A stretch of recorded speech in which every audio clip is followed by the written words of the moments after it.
Hello అందరికీ. Welcome to కొత్త ఆవకాయ. Summer drink చిల్డ్‌గా ఇంట్లోనే చేసుకోవడానికి సింపుల్ రెసిపీ, లో క్యాలరీస్‌లో అన్నీ ఇంట్లోనే ఉండే ఇంగ్రీడియెంట్స్‌తో చేస్తున్నాను.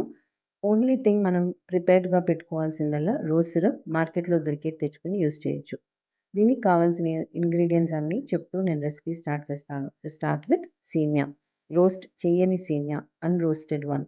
ఇది నేను 1 కప్ సేమియాని నీళ్ళలో వేసి బాయిల్ చేసుకొని ఇలా వడకట్టేసుకొని చల్లటి నీళ్ళతో పైన వేసేస్తున్నా. ఇలా చేయటం వల్ల సేమియా అతుక్కోకుండా పొడి పొడిగానే ఉంటుంది. నెక్స్ట్ సబ్జా గింజలు. వీటిని ఇలా నేను వేసుకొని నీళ్ళల్లో కొంచెం నీళ్లు పోసి నానబెట్టుకున్నాను. నేను ఇది మీకెలా నానబెట్టానో చూపించడానికే యాక్చువల్‌గా క్వాంటిటీ నాకు కావాల్సినంత నేను చేసి పెట్టుకున్నాను. ఈ సబ్జా గింజలు నేను మరి కాస్త నానబెట్టి పెట్టాను. ఇది సమ్మర్‌లో ఇలా సబ్జా గింజల్లో ఒక గ్లాస్‌లో వాటర్ పోసుకొని ఇవి నానబెట్టుకొని షుగర్ ఏసుకొని తాగితే చాలా మంచిది. అందుకని ఎక్స్‌ట్రాగా సోక్ చేసి పెట్టుకున్నా. ఇప్పుడు హాఫ్ కప్ పాలు కాచి చల్లార్చి చిల్డ్‌గా ఫ్రిడ్జ్‌లో పెట్టేసాను అవ్వడానికి. ఇప్పుడు ఫ్రిడ్జ్‌లోంచి తీసి డైరెక్ట్‌గా నేను మిక్సీలో వేసుకుంటున్నాను.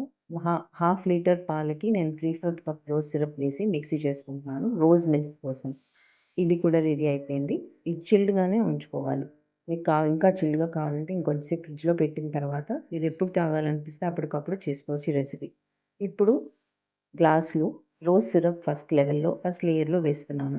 రోజ్ సిరప్ వేసిన తర్వాత సబ్జా గింజలు నానబెట్టినవి ఒక 2, 3 స్పూన్స్ దాకా వేసుకోవచ్చు. నెక్స్ట్ సేమియా ఒక 2 స్పూన్స్ దాకా వేశాను. ఇలా లేయర్స్‌గా వేసుకున్న తర్వాత ఇందులో ఇప్పుడు పైన ఒక లేయర్ రోజ్ సిరప్ కూడా వేస్తున్నా. ఇప్పుడు ఇందులో ఇందాక చేసి పెట్టుకున్న రోజ్ మిల్క్ కూడా యాడ్ చేసుకుంటున్నాను. ఇది ఇందులో ఒక 3/4 వరకు గ్లాస్‌లో వేసుకున్న తర్వాత మళ్ళీ పైన లేయర్స్‌గా సబ్జా గింజల్ని, సేమియాని కూడా వేసుకోవాలి.